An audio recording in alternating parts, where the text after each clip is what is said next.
And thank you everyone for joining us for the listening town hall, Newsrooms and the Black Experience. My name is Kristen DeBard. I'm the Director of Events and Education for the Radio, Television, Digital News Association. I'm very happy to have with us for this very important conversation our panelists. As a reminder, today's discussion is being recorded and will be emailed to you as well as posted on our website. Make sure to put any questions you have in the attendee chat. Our panelists will answer as time allows. Now I'll hand it over to our moderator, Sherri. Thank all of you for joining us for this very important conversation, listening town hall, Newsrooms, and the Black Experience. You know, we often say in journalism that we give voice to the voiceless, and what it really means is that it reminds us that there are voices out there that have been ignored. And so when communities are underrepresented in our coverage, they're more likely to be marginalized. But think about this. The same thing holds true for those people of color inside newsrooms.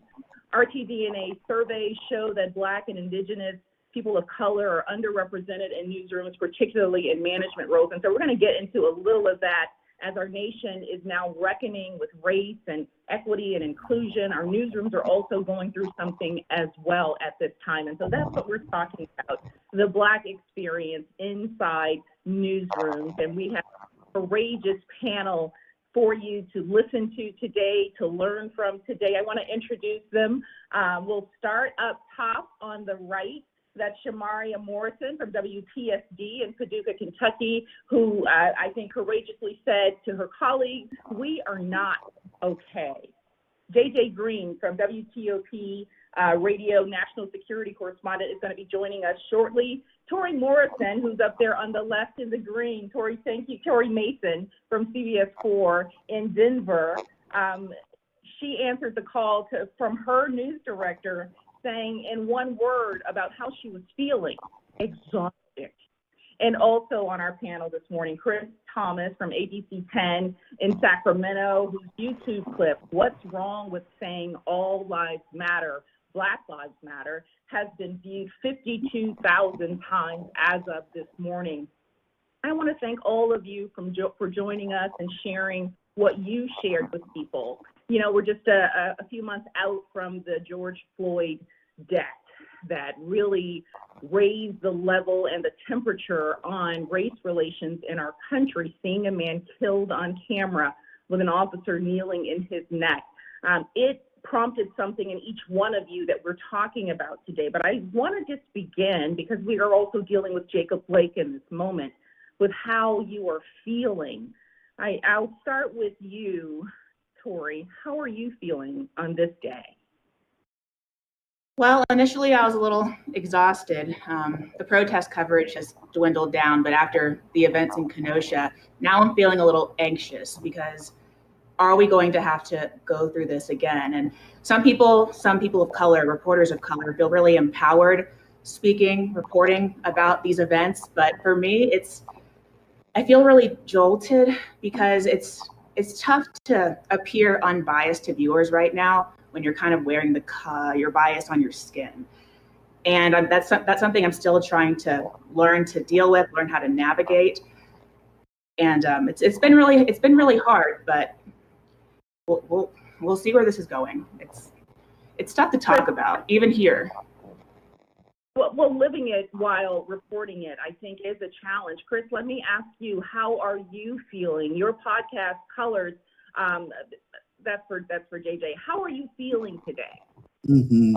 You know, I will tell you, I posted earlier that I don't think any of us could have known that when we signed up for this, that we would be doing so on a day where the NBA had staged a strike, boycott, if you will, after yet another police shooting of a young Black man, this time Jacob Blake, with 3 of his young children there in the back of the car.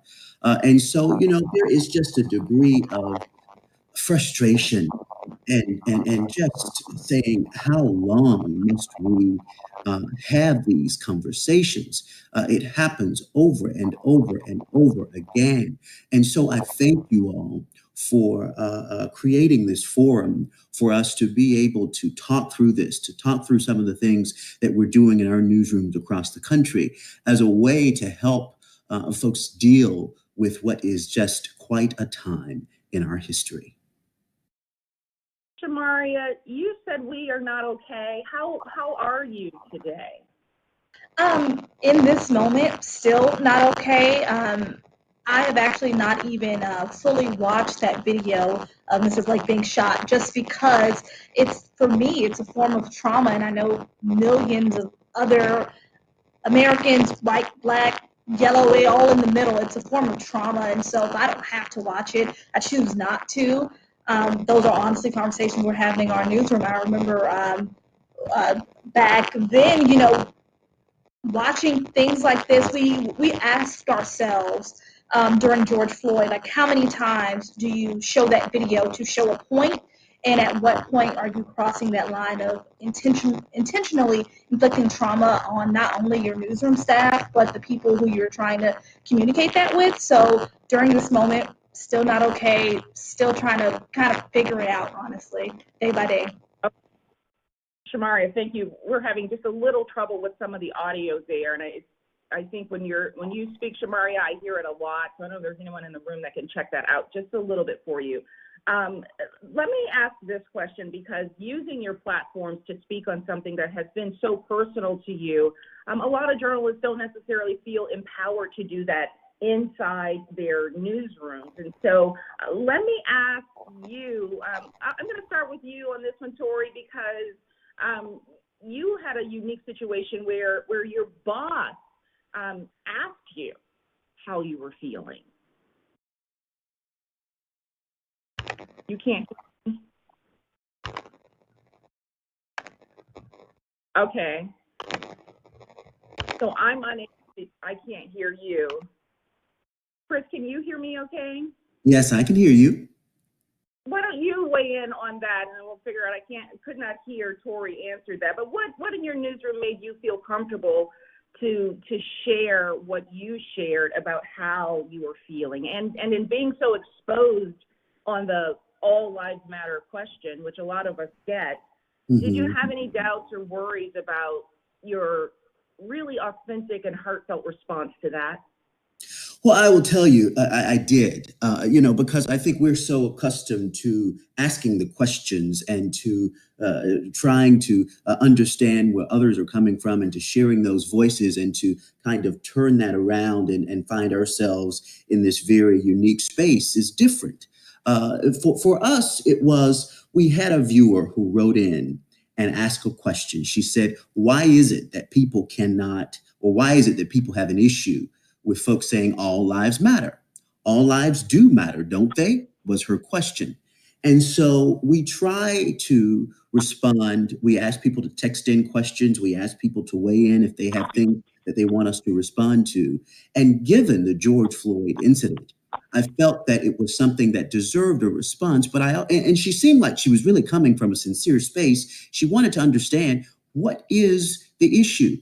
And so I just felt that it was important that if I were going to say something, that I needed to do it from my own personal experience, to try and help her understand where we are coming from. And just trying to explain to her that, sure, there's a difference between the reality and where we would like to be. And we're certainly not where we'd like to be. And I think that was what started the conversation. But what I will say is, I think it's important to know your newsroom culture. Because we've seen places across the country where perhaps you might not get that type of welcome response, where perhaps the bosses may not appreciate you taking that stance or taking a stance one way or the other, or speaking out in that way. So it's important that you're aware of your newsroom culture and understand very clearly what you're opening yourself up to when you do something like this, because as you mentioned, this has really kind of taken off. We've got another YouTube link that now has more than 269,000 views. And so this is one of those things that you just have to kind of be prepared for and know what you're signing up for when you start this conversation. Folks, that's JJ Green joining us at the top, and we're glad we got you in here, JJ. We're talking about this particular moment and what has made people feel comfortable, journalists feel comfortable in their newsroom to share how they are feeling. So for you, Shamaria, you're in Paducah, Kentucky. Did you have any hesitation in sharing your heart in the moment? So everyone can hear me. Is my audio a little bit better now? Okay, great. Yeah. So at first, I did, but not because of the newsroom culture. So I actually, and gratefully, I have a news director who I'm pretty close with, and actually very openly and freely talk about issues that are affecting me as a Black woman in the industry, and sometimes he's even come up to me. So I felt comfortable in that moment, but I think what really propelled me to say something was that we have two other journalists of color here, and no, I'll say actually we have three other journalists of color here, but we have two other Black journalists who are just coming in underneath me, and I see myself as kind of that person who helps them out, a mentor at the very least, because they're a little bit younger than me and they're just coming in. And we had actually had a phone call with all the other Black journalists in our area, in competing stations actually, because I knew that if we were feeling it at that moment, that they had to be feeling it as well. And then I remember after that, we were talking about how do we say something in our newsroom. And then finally, I knew I'm kind of the one who speaks up a lot in the newsroom when things aren't going my way or if I don't like something. And so I knew that I had to take my platform and being that person who's a little bit more outspoken and say something, because if I didn't say something, who would? If I didn't do it now, when was I going to do it? And it's like, how can I go into a place that I work every day? I spend so much time at work. Do I really need to be going into work feeling uncomfortable? I don't know if I could have continued to come to work, smile, report, without letting everyone in the room knowing that we weren't okay and that this is impacting us. It just didn't feel genuine. It didn't feel right. So that's why I really said something.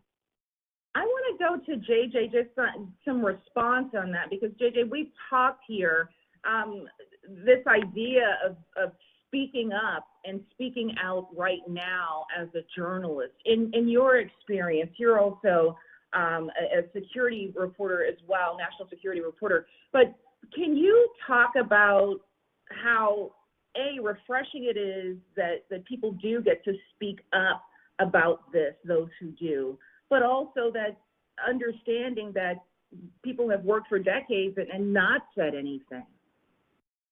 Yeah, first of all, let me say forgive me for the technical issues that I've been having this morning, but you're exactly right. It's amazing to me right now the number of people that are realizing the opportunity that's in front of us right now. A lot of people for years, and I've said this before, my big mistake throughout much of my career was not saying anything, was holding my peace, even when things were wrong. I am very, very encouraged by a lot of the people right now who realize, and they're very young people, who are realizing now's the time. You've got to do something when you get a moment. You can't wait for the next moment because it may never come. The moment might come, but you might not be there. So the point is, it's an opportunity right now, and I'm very encouraged by a lot of the people that I see and speak to right now as they take advantage of these opportunities. I'm glad we got you back in here, Tori, because in some newsrooms, people don't have the culture. They don't feel that it's a healthy enough environment to speak up and speak out. They fear retaliation. What would you say to journalists who are experiencing that, Tori, in this moment to try to be courageous and speak? Well, obviously that can be a really tough issue people have to deal with, because in many of these newsrooms, there aren't a lot of people who look like you. And it could be hard to decide who you can actually trust, who's on your side. What would I tell people who are having that issue? I mean, I would try to make a better connection with your managers, let them know how you're feeling first. I think it's more something that your colleagues have to help you with. They need to sort of approach you and let you know, like, hey, I'm here for you if you ever want to talk about anything, if I've ever said something that might have offended you, like just create that open dialogue, because it can be tough, especially when you're in a new place, again, around people you don't really connect with. You could use some help sometimes. In this moment, I want to present this question to each of you. How would you say your newsroom has changed in regards to you as a journalist of color? Has their reaction to you influenced your coverage at all of what's going on in your individual communities? Let me present that one to you. Shamaria, I'll start that with you real quick, and then we'll just move around with that same question. The response in the newsroom, how has that affected how you are covering this moment? After it felt, first it was a little tense. So the funny thing about the story that I did, I actually didn't pitch that story. That wasn't what I was coming in to do that day. The response was actually immediate for our coverage. So after I said that, it was like, okay, everyone was a little bit silent. And then all of a sudden, I sat down, it stopped. And then we were talking about coverage for the day. And one of my colleagues, Brianna Clark, she's not a woman of color, and she stopped and she said, hey, she was like, okay, I know we just finished having that conversation, but our audience needs to hear this. She said, I don't know if you're comfortable, but this is the type of things we need to be talking about. How we're covering George Floyd right now, we're not getting to the root. We're talking about protests, we're talking about separate riots, but we're not talking about the why.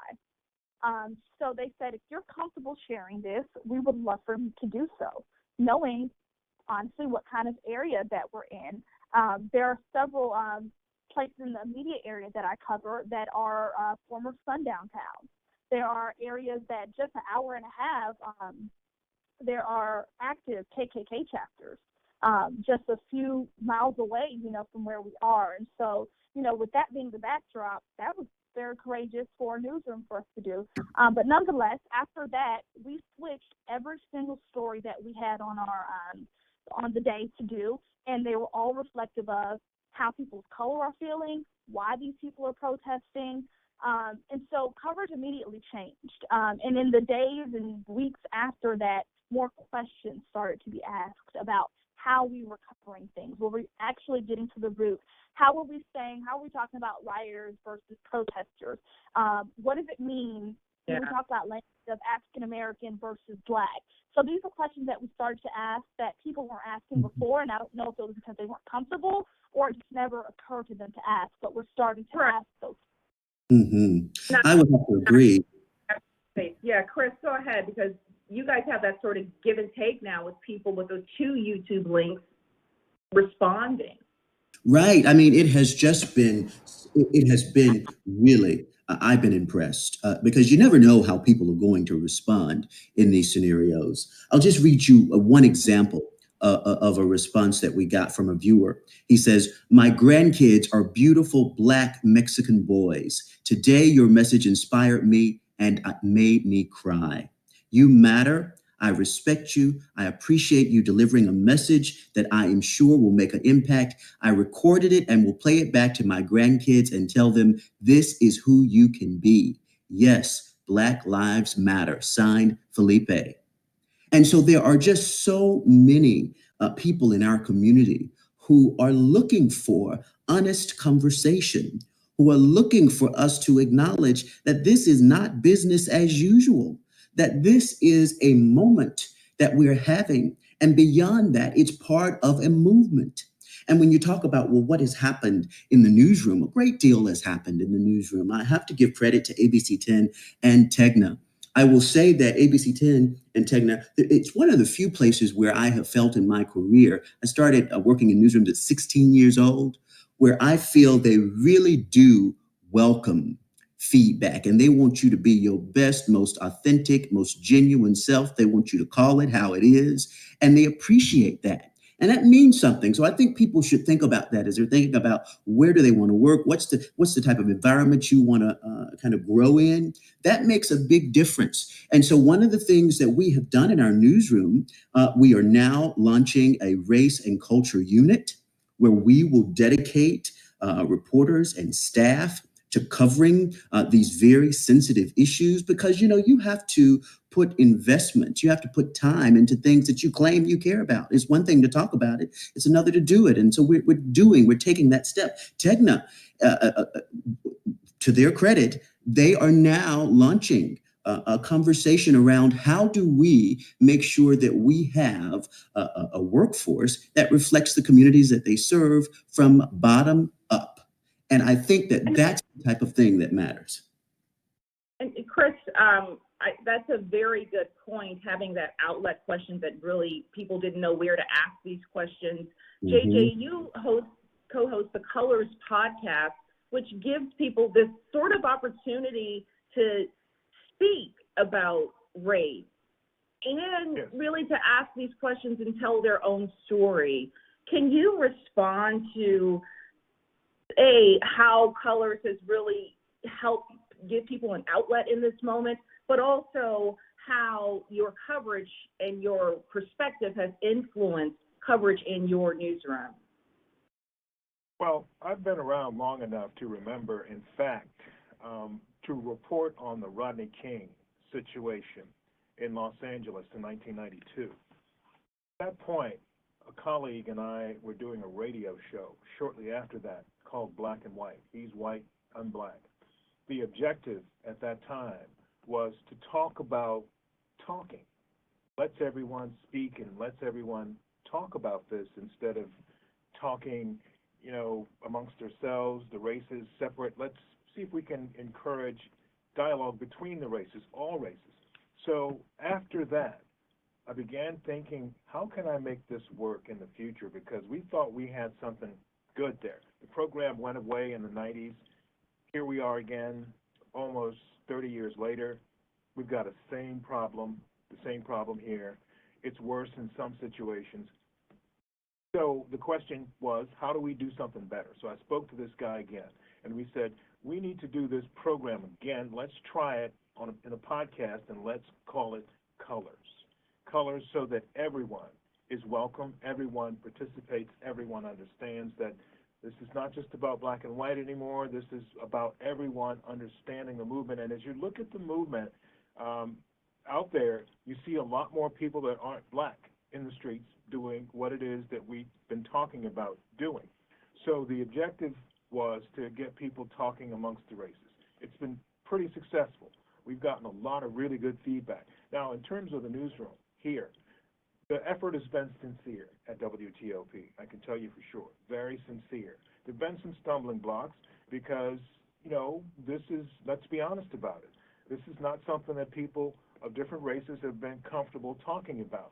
But the effort is there, and we're starting to see the benefits of it. We've got now some affinity groups that have been set up. We also have a program here that's set up that's dedicated, sort of like what Chris was talking about, to race. We're calling ours a diversity group. The objective is to make sure that everyone of all races feels comfortable engaging about whatever it is that impacts them, whether it's reporting, whether it's working, whether it's life in general. A mentoring program to help people through some of the complications of this. But Colors and working in this place, I've seen a definite improvement. I've seen definite growth since this whole thing started. So I'm very grateful for the opportunity to share that with you today.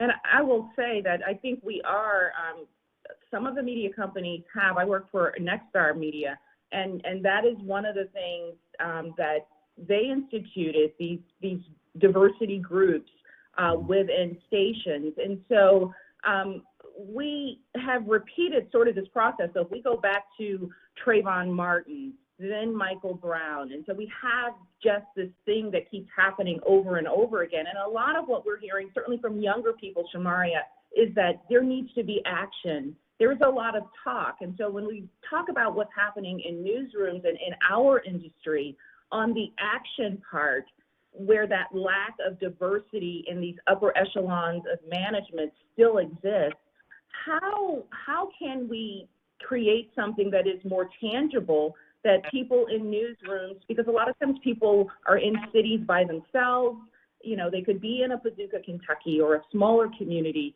where there are not a lot of people of color, and they feel sort of isolated. Shamaria, the action part of what needs to happen now, can you speak to that? Do you feel there's good action going on now, accountable action? I will say industry-wide, no. I think upper management is complicit with why our industry is where it is, as far as not having enough representation, especially in places like being producers and being news managers and general managers. And it's because it's a system where most times people who become news directors or general managers, they're from the production side. They're not typically from the side of the reporter side, and I don't believe that they have actively reached out to make that happen. It's not enough to say we want Black people in these positions. You have to actively go out and recruit them. Why are you not at NABJ? Why are you not at organizations like this? Why are you not reaching out? And they're not doing it. And so at this moment, we've seen a lot of people saying, okay, well, this is what we need to do. But it also shouldn't be on people like me to make that happen. I shouldn't be the one responsible for recruiting Black journalists in our newsroom.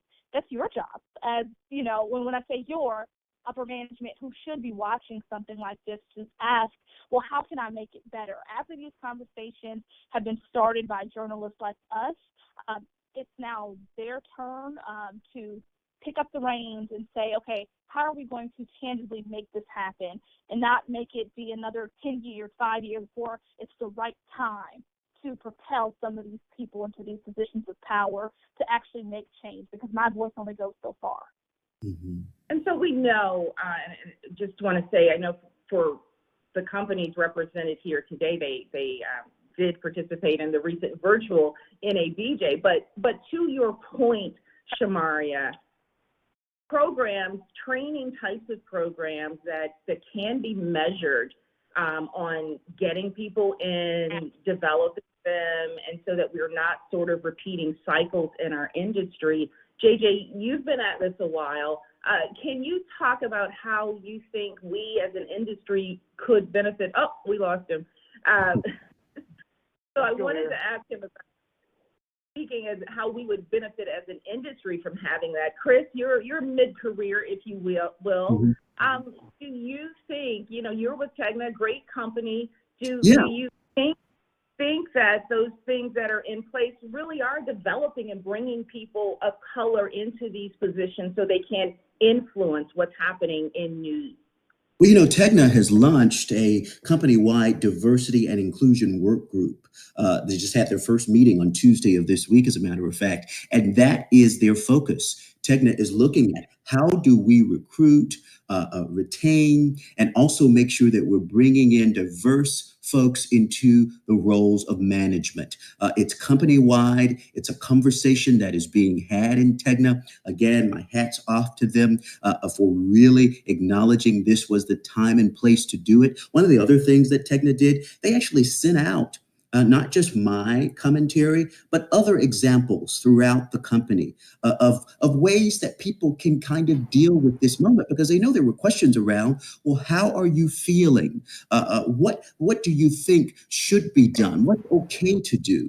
And so they sent out examples of things that are okay to try and provide a path moving forward. I think one of the other things that I think is important to note is what you mentioned about tangible action. What are some things we're going to do in this moment? And that's another conversation that we had in our newsroom. We had talked about doing a town hall. And one of the things that some of our diverse members in the newsroom said was, hey, town halls are great, but on the local level, I think we can go beyond a town hall. that local folks are saying, what are we going to do? We are sick and tired of talk. What types of tangible steps are we going to take as a community to help people move forward during this very difficult time? A lot of people are saying we got two pandemics. The health pandemic and then the policing pandemic. And as a community, we've got to acknowledge that, and we've got to take tangible steps to help. And so we also now have a working group within the station that's talking about, well, what are some of the things that you would like to see? What are some of the steps that we can take, tangible steps that we can take as a local TV station whose moniker is, we stand for you? How can we bear that out in our coverage, in our discussions, beyond just a town hall that's a one and done type of thing? And I want to say to our listeners here, we're having some technical issues, so our people are popping in and out, but there's some comments here. Chuck Carter said that what's missing here in this conversation is the voice of news managers of color. And you know, I agree that we would like to hear that perspective. I do like, though, this perspective of these frontline journalists who in this moment are the people out on the street covering this experience while living this experience, covering what is called racial unrest, the civil unrest over racism in our country that they're covering, but then they go back into a newsroom and have to deal with living this professional, personal life in this moment where you're reporting on something that affects your very outcome of life and living in this time. JJ, you popped out, so I just want to move on and ask another question here about how we can, in our newsrooms, create more healthy environments. If you're in a place where the news managers are not people of color and you're working there, how do you create an environment? How could you lend your experience to that environment to be able to influence that news manager to say, hey, this is a historic time, and I'm speaking out because I'm either hurting or I see where something can be done. How can you, when you often out in the field, JJ, are the only person of color covering the work that you do you feel that you're able to influence the managers in any way? Yeah, speaking truth to power is what you do, and give them a chance. Because even a broken clock is right twice a day. So the objective here is give it a chance, give it your best, and see what happens. They say in the lottery, you can't win if you don't play. You got to try it. You've got to give it your best shot and see what happens. In my world, as you mentioned, it's pretty clear sometimes that it's not necessarily wasn't designed with me in mind. But I've got me in mind, I've got my objectives in mind, I've got my job in mind, my company, everything that I want to achieve and accomplish in mind. So it's up to me to go and make sure that it's heard, make sure that I'm heard and understood, and it's up to me as well to do it in a way that's going to open a door and not close a door and get it locked and the key thrown away. So the way that I approach all of this is, as I said, it's up to me to do it. And I've got to think clearly and carefully about how to do it, and then just go do it. Clear and careful, because you do want longevity in your career. Shamaria, for you, let me ask you, what gives you hope right now in this work as a journalist of color? I think the overall tone of the nation, it's that support. Support means everything. I can imagine that a lot of people were scared to speak up because they didn't know what kind of support they were going to get, whether it meant in the newsroom or just the tide of public opinion. And that empowers you, how the tide has changed. And so that gives me hope. It gives me hope that I can say Black Lives Matter on not only my personal social media page, but also my professional one, because it is not a political bias. I mean, it's a human rights issue.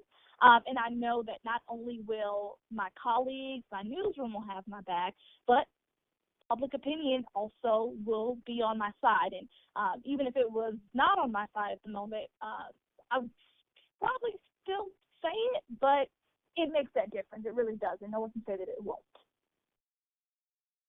Chris, what gives you hope right now?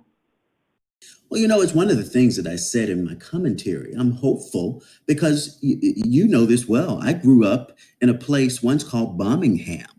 And here we are. Here we are.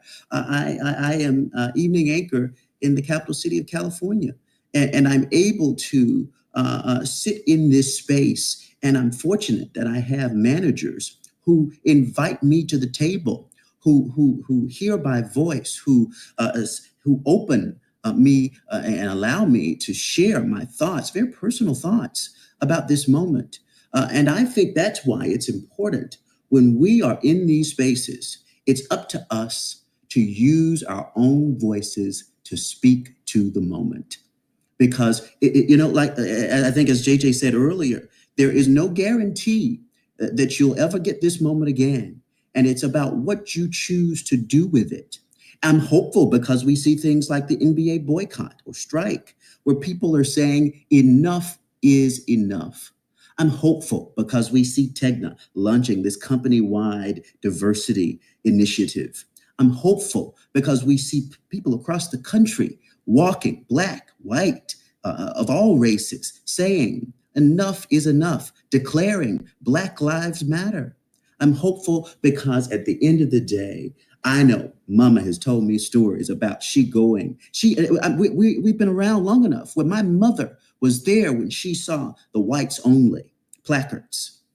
So we've come a great deal. We have really accomplished a great deal, but we got a long way to go.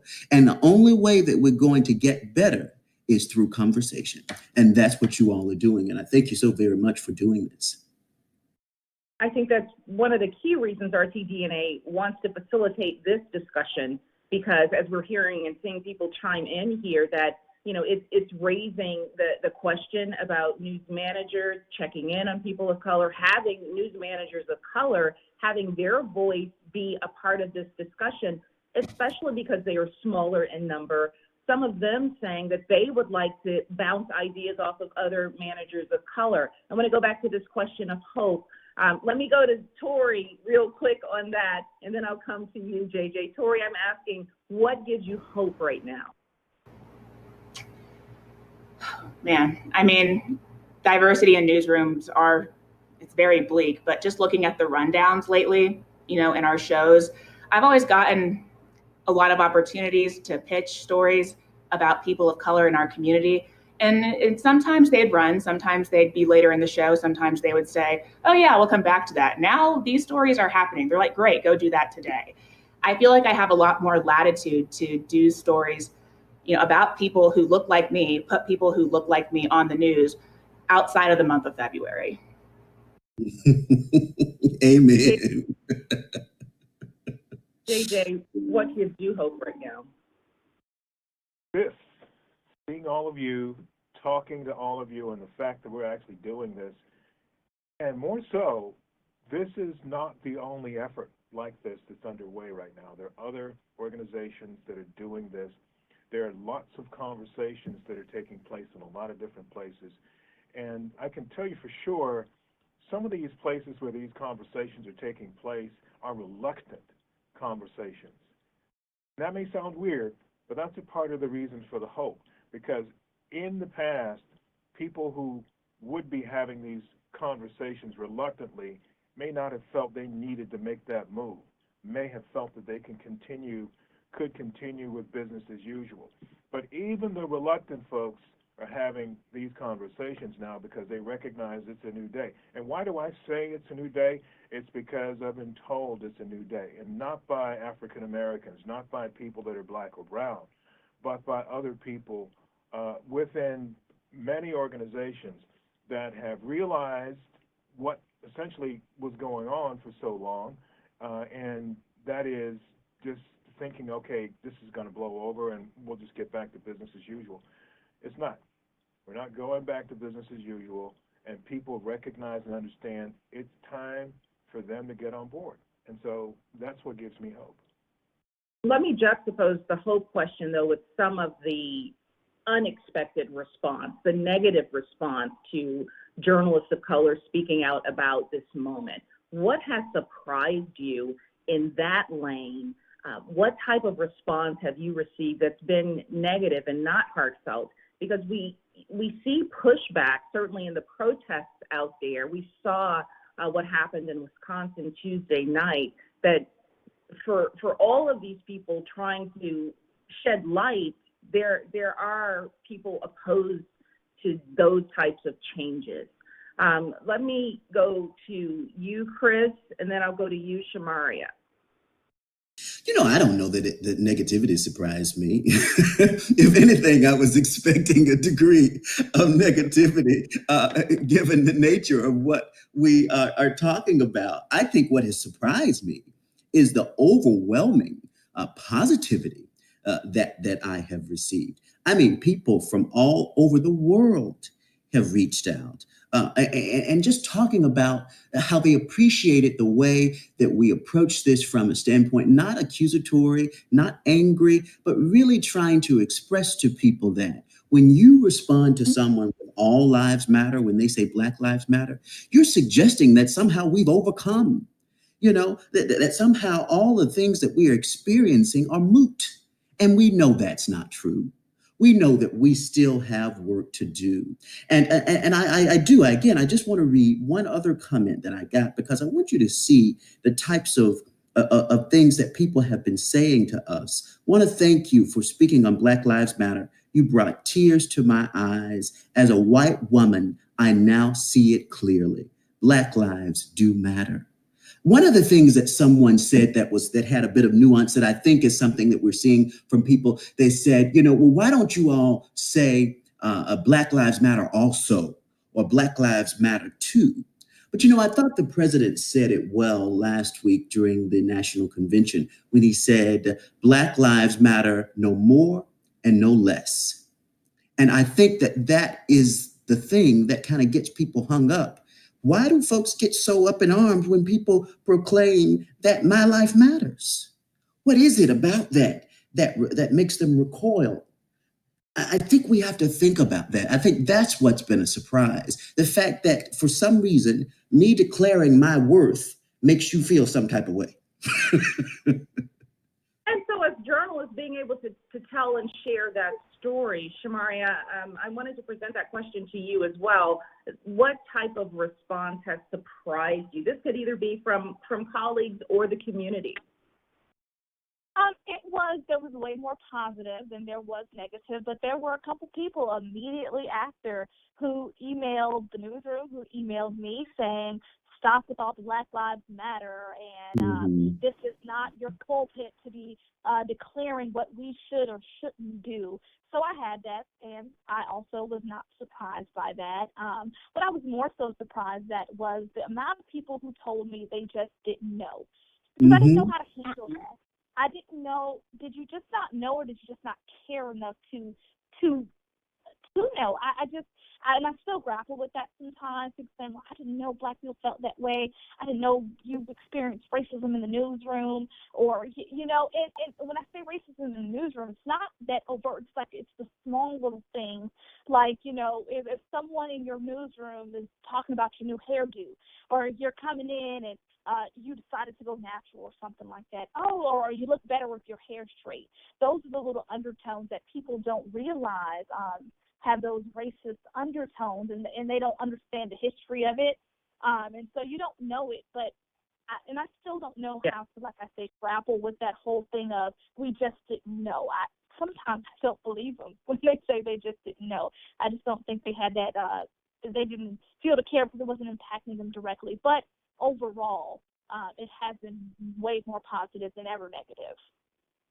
And to your point, on any given day, right, somebody drops in that bucket where you've experienced so many microaggressions that one day it just sort of spills over, and it does cause a lot of angst. Tori, that question to you as well about, the types of response from your colleagues or the community that were not what you expected and were not necessarily things that you wanted to embrace. I didn't get anything negative. What I thought was interesting is it's like it's like people are just now realizing I'm Black. And I swear I told them a long time ago.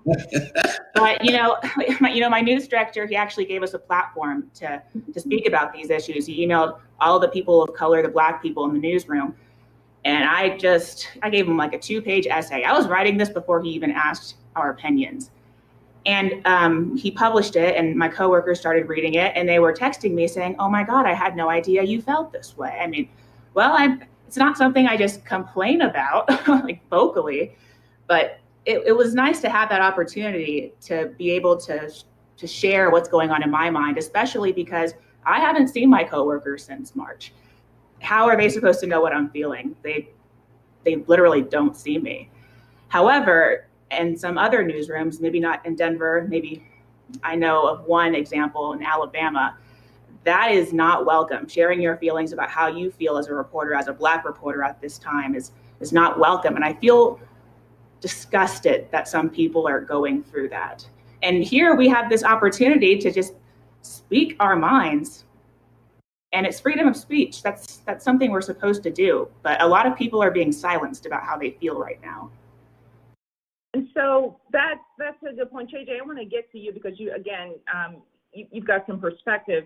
But we have one of the comments here. Someone's asking about people posting Black Lives Matter. And we should say to those who are viewing, Tori's speaking of an incident where a journalist in a newsroom in Alabama said he was retaliated against by his managers for just kind of sharing his personal feelings about this moment right now. But that statement, Black Lives Matter, because it has become so politicized, there are places where it's either Black Lives Matter or it's the Blue Lives Matter. It's the police. So people have put signs saying there's no hate, and in response to those signs, people have posted signs in their yard saying we love the police or we support the police in this community. That's happening in some communities in Birmingham in the metro area right now. So JJ, on Black Lives Matter as a statement, do you guys, and I guess anyone can answer this, but JJ, you specifically, is that something with your Colors podcast that you're hearing where people feel like I can't say Black Lives Matter? I agree, and they do matter, absolutely, but I can't say it because it's politicized. No, that's not the vibe I'm getting. People recognize where we are, and they recognize the time that we're in, and they realize that time is running out. It's trickling away because the world that we live in right now, things happen at just a breakneck pace. And, one of the things that happened when we first started this podcast was the question about, well, how long is this going to last? Because once the election comes along, people are going to shift focus. And I said, no. People are not going to shift focus on this because this is not done. This is not going to be done for a minute, a very long minute. And about that whole business about retaliation and racism, this is why it's not going to be done for a while. Because people are just now, in my opinion, based on what I'm hearing on the podcast and other places, just starting to realize and understand. And I'm one of those people that racism is built on a foundation of other destructive behaviors that are completely acceptable in our lives, in our communities, and in our culture. Ostracizing people, gossiping, whispering, limiting people's participation, refusing to acknowledge people's accomplishments and value, not giving people their God-given right to exist and understand that they are welcome and valued. Those are the kinds of destructive behaviors that racism is built on. Racism also utilizes something else that can be very destructive too, and that's power. People with power and prejudice, it's a terrible thing when they use them that way. So in order to move forward, and this movement is going forward, it's not going to stop. People are beginning to, and it's not just black folks that are realizing this. People all over the place of other races that are saying, well, this is why we say Black Lives Matter. It's not just black folks saying that now, people that are black and brown. It's other people that have joined this, that are saying this. We spoke with Robin Gavon from the Washington Post the other day about this piece she wrote about the allies, out in Portland. And she spoke about specifically, it hurts her on one accord, in one situation that, the white moms that came to Portland, it took them to bring the spotlight to where it needed to be, but she was happy that they came as well. So the question that we ask about this all the time is, why can't you take my word for it as a black person? Why is it necessary to have white validation in there before you start listening to what I say? And so this is a part of the reason why this is not going anywhere. This is a part of the reason why it's successful right now, is because there are a lot of people of other races who get it, and they realize this is an opportunity. And yep, we've had them before. We missed out. We didn't take advantage of them, but I'm not going to miss this one. And that's my view on why I think this is going to be successful and why it's going to continue. Shamaria, allies, that's a good statement that you made, JJ. Allies in the newsroom. How important is that to you? You sound like you are an ally, but for those younger journalists in your room who are also of color, but how helpful would it be to you that you had allies who were in the room who don't look like you? I think it's paramount. I think this is this issue of racism. It's not on the backs of Black Americans or African Americans or whatever type of Americans, only people of color to address it. This is it's just as much my responsibility as the white people who are in the room with me, and even more so. I'm not blaming you for what your ancestors did, but every day you are, I don't want to say, I can't think of the word, you're benefiting from it. If not directly, indirectly, you are. And so I believe it is their responsibility. They should feel like it is. And I would say I do have those, and I'm actually very happy that I have those allies, because as unfortunate as it is, and about it, why?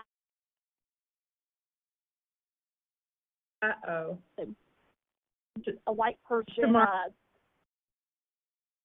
You were dropping out just a little bit there. I'm going to put my phone a little bit closer to me.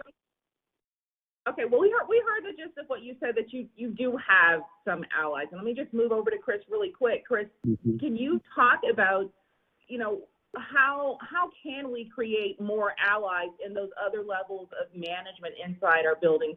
Do you think there's a way that, that door can be opened?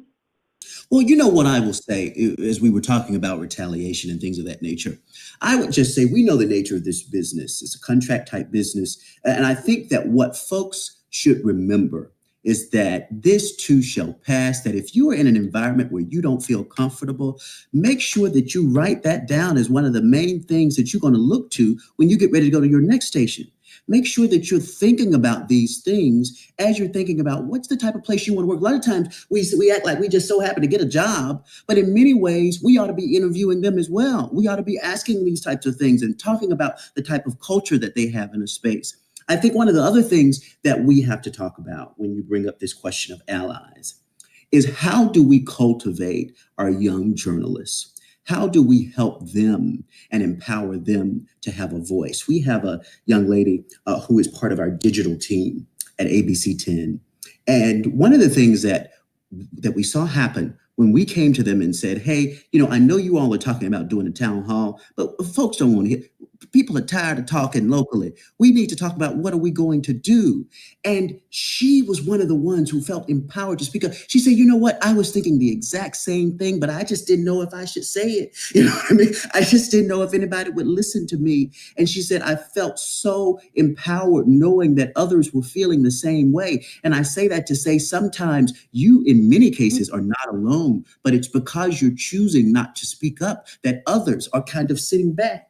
And it goes back to that whole saying, there is nothing powerful about kind of shying away from a situation. You should speak up because you empower others to do the same. And you might realize that you have a whole coalition of people who share your views. And you are much more powerful when you've got that ally group. But you don't know it until you say something. And so I think that's part of the importance of speaking up.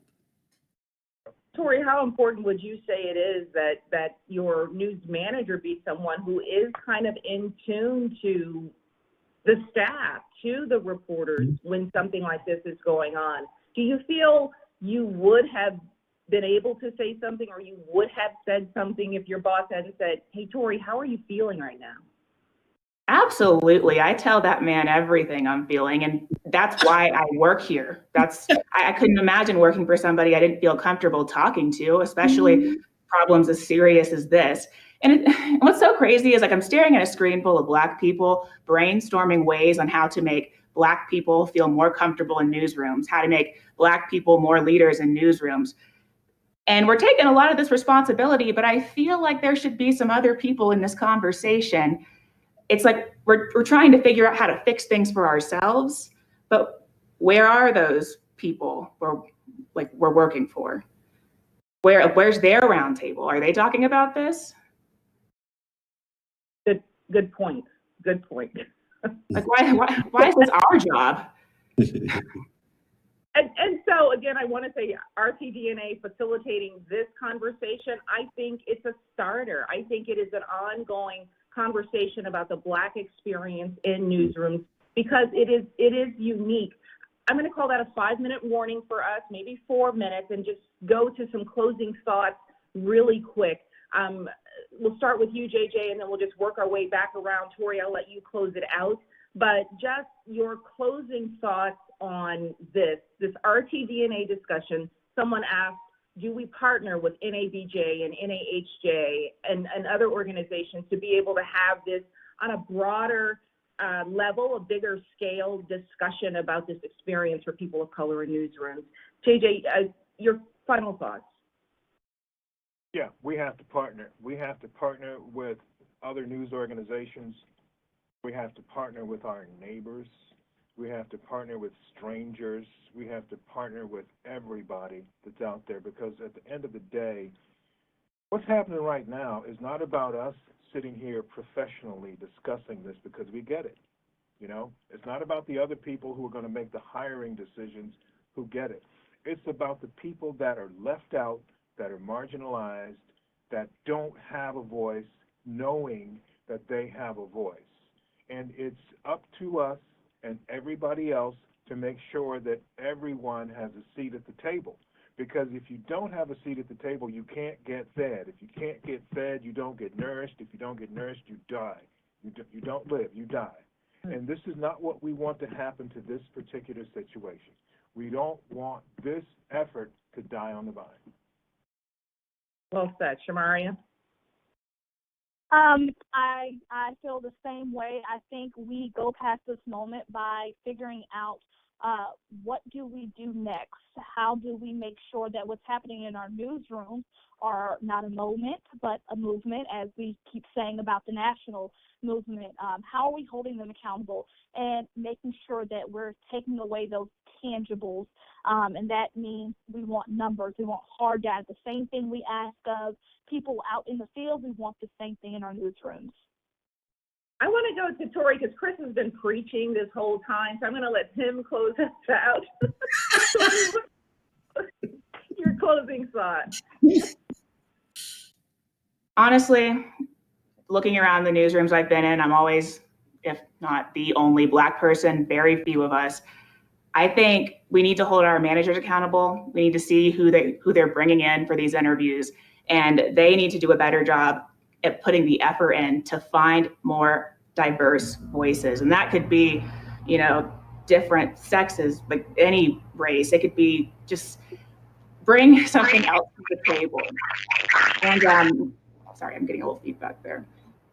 And also, I think there needs to be someone to hold some of the managers accountable too, because like that incident in Alabama where he wrote up the person who was speaking about their experience as a Black journalist. I mean, is anyone going to check on that? I mean, is that the end of the conversation here? I want to see more white managers at NABJ. I want to see more white managers hanging out with people of color in their newsrooms. Find out about their lives. Treat us like family. we have a lot to offer. You just have to give us a shot. Mm-hmm. Mm-hmm. Okay, Chris. I will just say thank you again for this wonderful opportunity. This really means a great deal. There is power in what's happening here today. And I'll just leave with one of my favorite quotes, and it is from Marianne Williamson. Our greatest fear is not that we are inadequate. Our greatest fear is that we are powerful beyond measure. It is our light, not our darkness, that most frightens us. We ask ourselves, who am I to be brilliant, gorgeous, talented, and fabulous? Actually, who are you not to be? Your playing small does not serve the world. We were born to make manifest the glory of God that is within us. And as we let our own light shine, we unconsciously give others permission to do the same. And it just speaks to this moment. So fitting, and it's so fitting for this webinar and for this panel, because each of you shared something personal with the public about your experience at this time that you were asked to be a part of this discussion to help encourage other journalists of color, but also to help enlighten managers who are listening in right now about the experiences of those people who are on the front lines of journalism every day, telling the story about this moment while living this moment as people of color in our country. I want to thank all of you for participating. I want to thank those of you on the webinar who have been listening as well. Thank you so much for enlightening us. I appreciate your time. It's going to conclude our webinar, but I hope that we all stay in touch, and I hope, as you all said, this conversation continues beyond today. Thank you. Well done.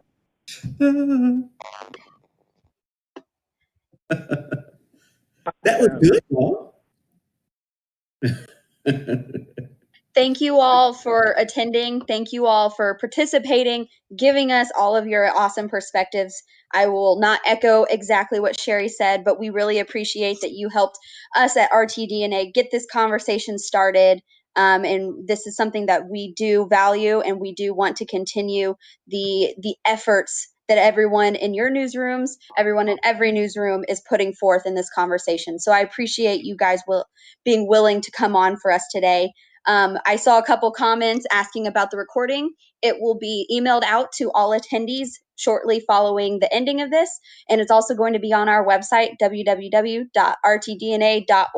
So keep an eye out there. Thank you all again, and have a great rest of your day. Thank you, Kristen. Thank you. Thank you.